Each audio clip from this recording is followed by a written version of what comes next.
honor of introducing our speaker today. I know her personally. She is one of my most favorite people in life. I was telling some of you earlier, but a lot of you joined since then. Reverend Judy-Ann came up to our neck of the woods 2 years ago in December and performed mine and Floyd's wedding. And I am eternally grateful for that. I've had the opportunity to visit Judy-Ann at her beautiful home in Las Vegas, and she's been here. So Reverend Judy-Ann is an associate minister with CSL Lake Havasu in Arizona. She's been there for 10 years. She is the chaplain to several motorcycle organizations. I see her on Facebook all the time in her motorcycle adventures, and it's a wonderful thing to see. She's also a 5th grade classroom volunteer, and she travels to California monthly to volunteer as a restorative justice facilitator in several California prisons with the Haimza Collective. Judy-Ann is a native Alaskan, and after spending over 23 years working for BP Oil on the Trans-Alaska Pipeline, where she was a poster child for women in non-traditional roles, Young hung up her hard hat and steel-toed boots to relocate to Las Vegas, Nevada with her husband, Eddie Young, who is also with us today. Judy-Ann has a BA degree in Human Resources and Education from Alaska Pacific University and a master's degree in Consciousness Studies from Holmes Institute. She is the quintessential Renaissance woman. She's hiked through the rainforest in Ghana, West Africa. She's walked on the Great Wall of China. She's gazed upon the vastness of the Grand Canyon. And she has ridden her motorcycle across 25 states to raise money for breast cancer research. All of her personal experiences support her life purpose of inspiring and coaching others to awaken to their inherent knowledge and to align with their own unique, unlimited potential. When she's not spending time with her husband, Eddie, or doing her outreach ministry, she's a wedding officiant, a keynote speaker, and a professional storyteller. And for relaxation, she enjoys riding King Tut, which is her name for her 2019 Harley-Davidson Street Glide motorcycle. And her motto is, I am the one. No one came here to be me. So give a big welcome for Miss Reverend Judy-Ann Young. Yay! Yay! Welcome to Mountainside. It is indeed an honor to be here. Thank you for inviting me. And let's just have some fun. If something comes up, you can laugh, you can cry, you can just shake your head, because I can see you. Well, at least most of you. So, today's message is titled, Listen to Your Heart. I have to start with Mother's Day. I have to tell this story. I became a mother 50 years ago today. At almost this same exact time, I became a mother at 10:48 a.m. on a Sunday morning in 1970. I was a young war bride, Vietnam guy's wife, and talking about motherhood, and Karen said something in her meditation, and the young lady that read talked about sometimes motherhood is a difficult relationship. Well, my birth mother, who did not raise me, she made her transition on on Mother's Day. And that's where I'm going to go into listen to your heart. We don't think about it, but the heartbeat is a primal, necessary sound. It's the first sound that the embryo hears. It is the beginning of life. When the doctor puts the stethoscope on the mother's stomach and they hear the heartbeat of the infant for the first time, everybody wants to celebrate. We heard the heartbeat. That declares the beginning of life. And if you fast forward however many years, it is the silence of the heartbeat that indicates the end of life as we know it on this realm. So that heartbeat is really critical. And it's even more critical when we think of ourselves in relationship to whoever gave birth to us. If you think about it, if that's the first sound that you heard, see, that embryo is listening to the mother's heartbeat. And the heartbeat, it is the center of wisdom and guidance of the universal divine. So it has nothing to do with being just a woman. It has to do with being human.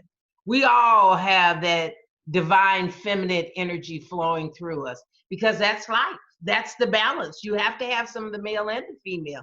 You can't just have one or the other. And see, our intuition resides in the heart. It is forever speaking, guiding, imparting itself through us, as, and in us. When we listen and pay attention, we can hear the call upon our lives. That's the heartbeat. Ernest Holmes says in 1927, he wrote this little book, you probably heard of it, called The Science of Mind. In that, he wrote the Declaration of Principle, and he says, we believe that heaven is within us and that we experience it to the degree that we become conscious of it. Heaven is within us and we experience it to the degree that we become conscious of it. He goes on to say, we believe in the direct revelation of truth through our intuitive and spiritual nature, and that anyone may be a revealer of truth who lives in close contact with the indwelling God. I can't begin to tell you how your intuition guides you, and it's designed to guide you.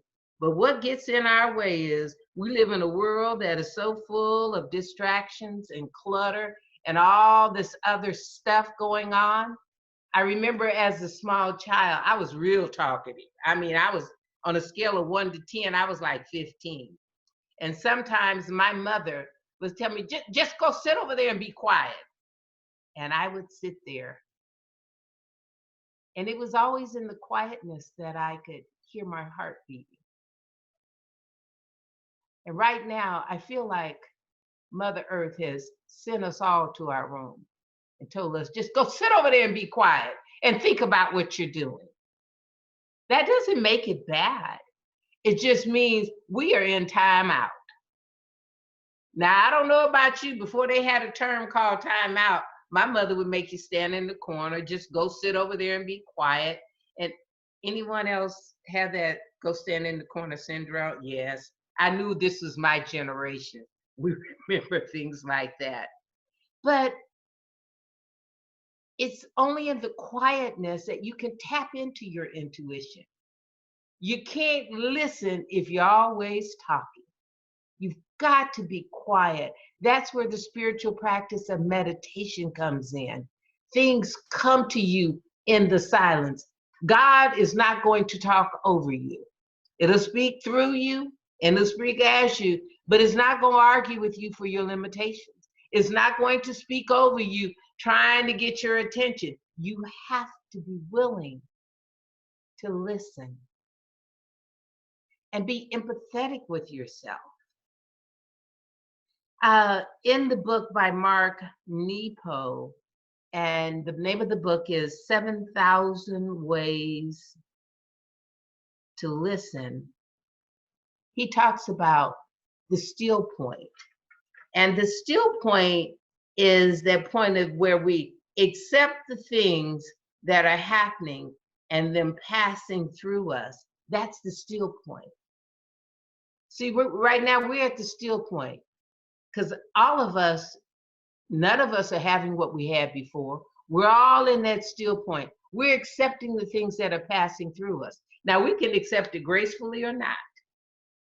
But and especially you in California, when you went into quarantine, they didn't really give you a whole lot of choice. And we all had our opinions about how that felt, but accepting that still point where life just passes through you. I'm going to share this little story with you about a young boy that when he was 5 years old, his father had been a musician, and his father realized that the son had great talent, and the father would come home drunken and whatever, and he would wake this kid up and make him practice. And by the time the little boy was 7 years old, he gave his first performance. By the time the same little boy was 12 years old, he was actually making money doing music. And he felt his father was hard on him, which he was. He was one of 7 children. But this young man, he had that intuitive side inside of him. Music was his still point. It came into him and he dealt with it. He embraced it. He did magical things with music. But in his 20s, he noticed that he began to hear this ringing in his ear. Today we know it as tendinitis. And he began to lose some of his hearing. You all may not know, but when I tell you who this young man is, you will recognize. His name was Ludwig Beethoven. Well, most of the great music that he wrote, he did so without the benefit of his hearing. See, scripture tells you that your gifts will make a way for you. And we all intuitively have gifts. My gift is different from yours. But when you tap, like Beethoven, when you tap into your gift, oh, that's the still point. Because that's where all of the best of you comes together. That's where you express yourself. That's where you're living your best life. That's that thing that you were sent here to do. See, making a living is what you do, but your calling may be something different. So and in this time of being quiet, have you had a chance to ask, what is my calling? We're in what the Asians would call the 5th chapter. And this is like in the fall of life, where it's not about collecting more things. It's about using what we have. It's about tapping into what we have. It's about honing our skills. And I know, Lord knows, I know, I went years and going to retreats and ashrams. I sat in India for 2 weeks with bugs crawling on me, trying to figure out what my purpose in life was. And all along, I was using it. My purpose in life is to be a speaker, to be a storyteller. How did I know? Because it was the thing I did best with the least amount of effort. And I remember as if it were yesterday, the first time I had that sensation. I was 11 years old in Anchorage, Alaska, in Miss Scavenia's 6th grade class. And all of the students, everybody got a chance to be announcer of the week. And every Friday you would have the 10 vocabulary words on the board, and she would choose a student to use those words in a sentence to describe all that we had learned in school that week. Well, I kept sitting there waiting and waiting, and I talked a lot. I told you that. So I wasn't not necessarily her favorite student. Well, all the other students, she was calling on them, and they would get up and stumble over the words, and they were shy, and they would fidget, and I'd be waiting like, man, when is it going to be my turn?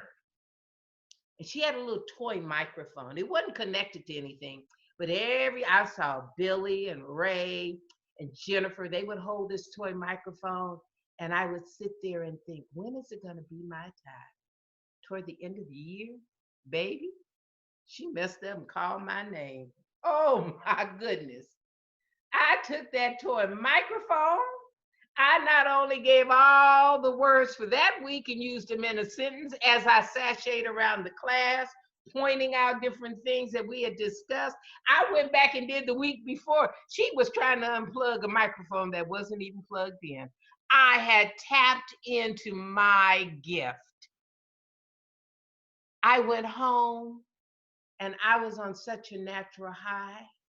I had never felt that way ever in life. I felt like I was standing at the center of my power, and that was that still point where all the juicy stuff in me was coming together. The challenge was, I went home and my mother was crying because my father had done something. And I couldn't share this with anyone. And I replayed it in the back of my mind for days and days. And pretty soon it faded. It faded away for perhaps the next 25 years. And then I tapped into it again. Only this time, I said, aha, I'm on to something. Your intuition, it guides you, and to the degree, and this is what Ernest says, to the degree that you honor it and accept it, it will explode in your life. I don't care if your only gift is holding babies. Be a good baby holder. There was a lady in New York named Mother Claire, and this is a true story. You can go out and look on the internet. Her gift was holding babies. And she lived up in Harlem, and she held crack babies. And she gained a reputation where mothers that were on drugs didn't want to give their babies up. They would bring them to Mother Claire's house. And she ended up with 20 or 30 babies. Well, eventually, Bon Jovi heard about the woman up in Harlem that was taking in all these infants. And other people began to fund her cause. And here's the lady, all she did was hold babies. Claire House was born out of that.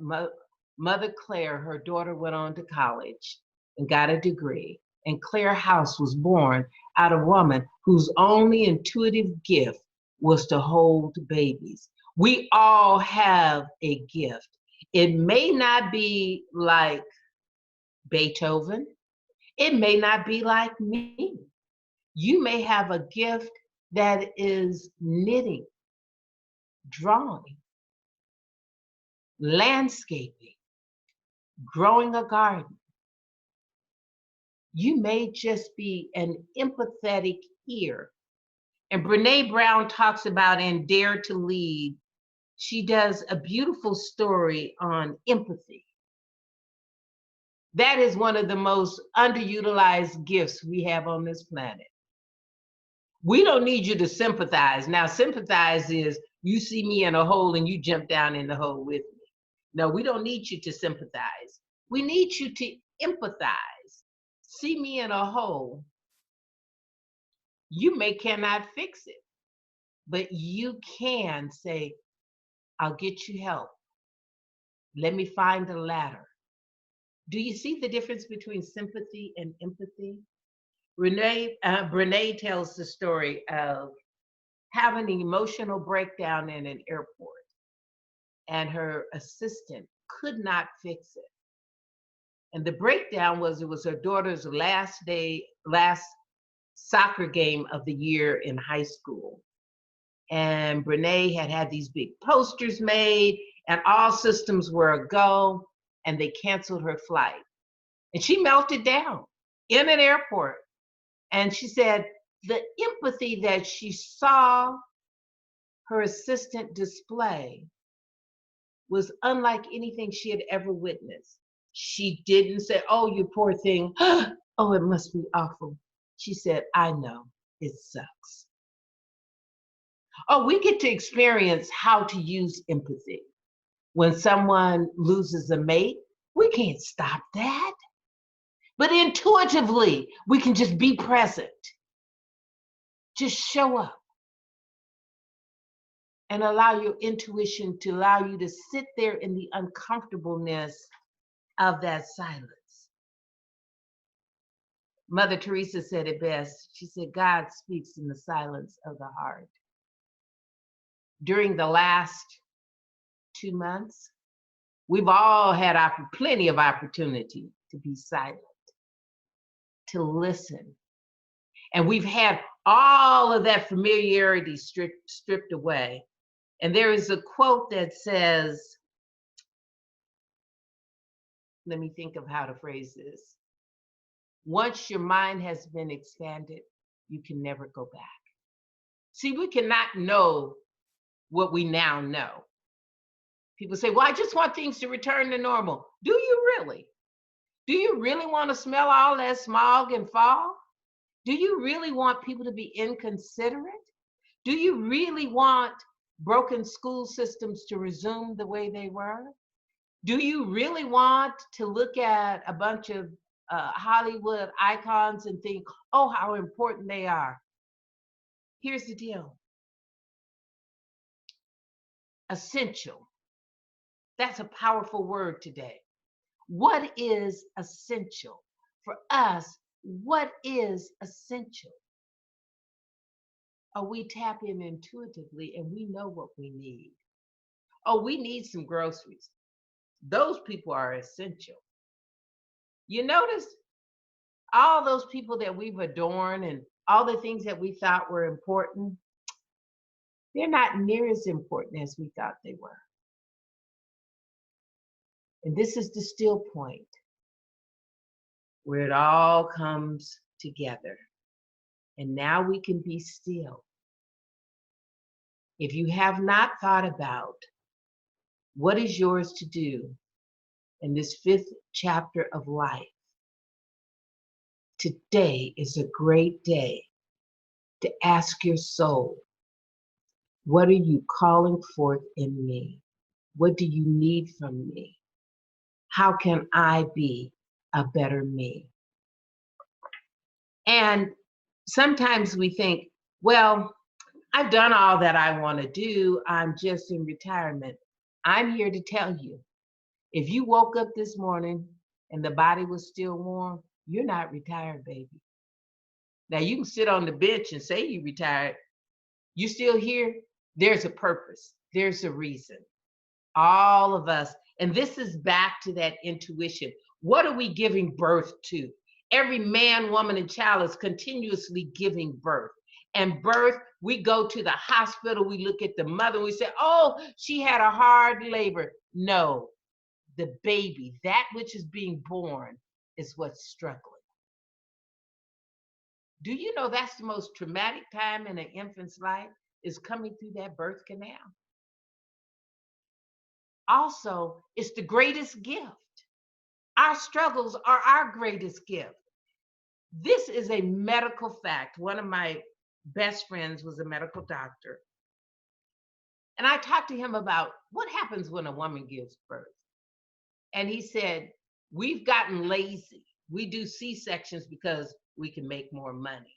But here's what happens when something is being birthed through you. When it comes through the canal of your consciousness, of your soul, and it bursts forth into the world, baby, it picks up something from you. When a baby comes through that birth canal, it picks up all the antibodies that the mother has. And it squeezes all the mucus out of the baby when it comes through that birth canal. And what happens is children that are born where that process has been usurped through C-section, those children oftentimes have medical infections and things that are a result of not coming through that birth canal, picking up those antibiotics and having all of that stuff squoze, I don't know if that's a word, but you know what I mean, squeezed out of them. So when something is coming through you and it's not easy, you're giving birth. It's not easy for your gifts to just explode. Everything needs your support and has nothing to do with gender. It has to do with you breathing and allowing and listening. See, when you listen, you learn. But when you talk, you're trying to control something. Stephen Covey said it best. Most people do not listen intent to understand. They listen with the intent to reply. So listen to what your soul is saying, especially now that California still has a lot of quiet time. I don't know if they're open yet. For me, I'm not going to be open for a while because I really don't believe things are all kosher right now. But this is an excellent time to listen at what is being birthed through you. Science of Mind goes on to say the universe holds nothing against us. No matter how many mistakes we make, we're still perfect beings within. And within may become the without. If we will carefully train ourselves to listen to the inner voice of truth, which speaks to us in our moments of quietness and solitude. Our reader this morning mentioned Howard Thurman. And I love this quote from him. It says, "Don't ask what the world needs. Seek what brings you alive and go do that. Go do that which brings you alive. Honor your gift. Go back to that primal heartbeat. If you have unresolved issues with your mother figure, like I had, make amends. Let her off the hook so you can get off the hook. If your mother is no longer on the physical realm, write her a letter and forgive her, because whatever she did, however she did it, she did the best she knew how at that time. And it is only through our judgments that we think, well, she gave me up for adoption. Well, she did this. Well, she wasn't loving and she wasn't nurturing and she wasn't kind. My recommendation is build a bridge and get over it. And I can only say this because I had to do that with my birth mother. I was angry with her for years. And when I became a practitioner, I said, I need to deal with this. She was in full-blown Alzheimer's, had not spoken several years. I went to California and I went to see her. And when she heard my voice, she began to make noises. And I said, thank you for giving me life. I forgive you for not being what I thought you should be. And I love you for being just who you were. I truly believe that she held on to that. Less than 2 months later, she died on Mother's Day morning.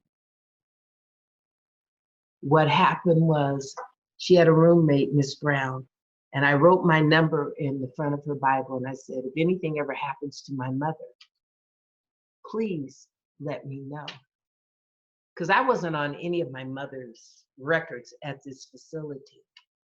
Well, early that Mother's Day morning, the phone rang, and it was a nurse telling me that my mother had made her transition. I don't know to this day how they got my number. I'm just going to assume that that angel named Miss Brown was there because she heard the conversation that I had with my mother.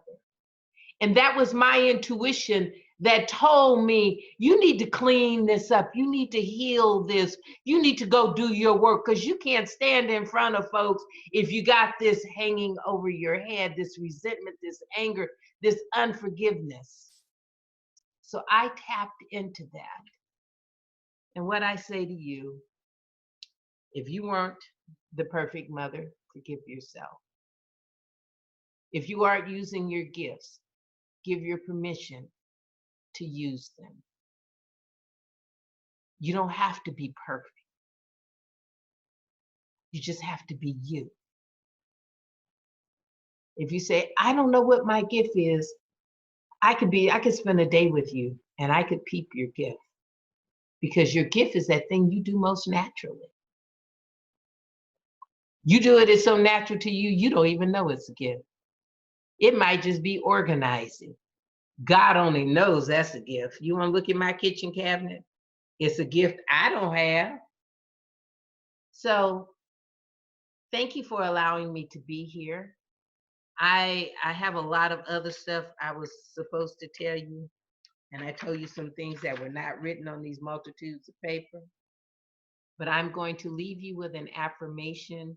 And somebody tell me, do I do a pray out, or is that somebody else's? Judy-Ann, thank you. And you get to close your talk out with a treatment, and then at the very end, close the whole group, the whole service.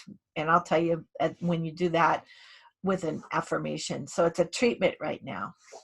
Oh, okay. So let me say this as I get ready to go into this prayer treatment. I love y'all. Ain't nothing you can do about it. And I don't need your permission to love you. Isn't that empowering? To know I can love you and I don't have to have your permission. You're a child of God. When I look at you, I see the face of God. So thank you. Let's just take this opportunity to go within and be quiet for a moment. My God, how sweet it is to know that that omnipotent, omniscient, omnipresent energy, that life force, that spiritual awareness and truth and divine holiness that I in this moment choose to call God Almighty. How sweet it is to know that it brought the sun up in the east and it will set it in the west. I don't need to do anything but stay present. How sweet it is to know that I don't know what America will look like tomorrow. All I need to do is stay present. How sweet it is to lean into my intuition, to be guided from the Geiger counter at the seat of my soul, knowing that the divine has never made a mistake in my life, and that I receive and express the goodness of the divine to the degree that I recognize it. And right now in this moment, I recognize that God is far bigger than anything I could have ever dreamed of, that the infinite truth and indwelling presence is more powerful than anything I could have envisioned. And as I recognize it and know it for me, I know it for each one of the 28 people on this screen. So it's from this awareness, this truth, that I can define, declare, and decree right here, right now, that each one of us gives ourselves, has been granted permission to tap into that intuition, to know that we know what is best for our soul, that we can be at the still point where life is we accept it and it's moving through us, and our gifts, and we're giving birth and nurturing that which is begging to explode as us. I am so grateful to speak my word and know that there's a healing going on right here on this planet, and that the world that we are giving birth to is far greater, more loving, more balanced, more supportive than the one that is dying away. That each one of us is a steward of compassion, that we not only see things as we want them to be, but we stand back and create a space for another perception. That the way we envision it working for us, it may not work that way for all others. But in our infinite intuition and in that compassionate self, we stand at the apex of grace and mercy. And we know that the divine will do what is best and greatest for the good of all. I am so grateful for Mountainside Center for Spiritual Living. I'm grateful for the leadership and the musicians. I'm grateful Reverend Karen as their interim minister. I'm grateful for each one of you that got out of your bed and put on your t-shirt to be here with us. I'm grateful for Ernest Holmes, who took the best of Eastern philosophy, biblical wisdom, and Egyptian mysticism, and the guiding lights of Buddha, and fused them all together into a gumbo, which we call science and mind. I am grateful for the healing and revealing of truth moving through each one of us, that we go from this place today committed to being our greater, more loving, more kind, more compassionate selves. I say thank you, Holy Spirit. Thank you, all powerful knowing one. Thank you, thank you, thank you. And I know that my words have power. And in the book of Isaiah, in the 55th chapter, verse 11, it says, I send my word out to do that thing that I commanded to do, knowing it does not return void. So I, in the voice of all that is holy, I release my word into spiritual, universal law, the law that always says, you are magnificent. And if I've said anything that you can hang your hat on, please help me anchor these truths by simply saying, and so it is.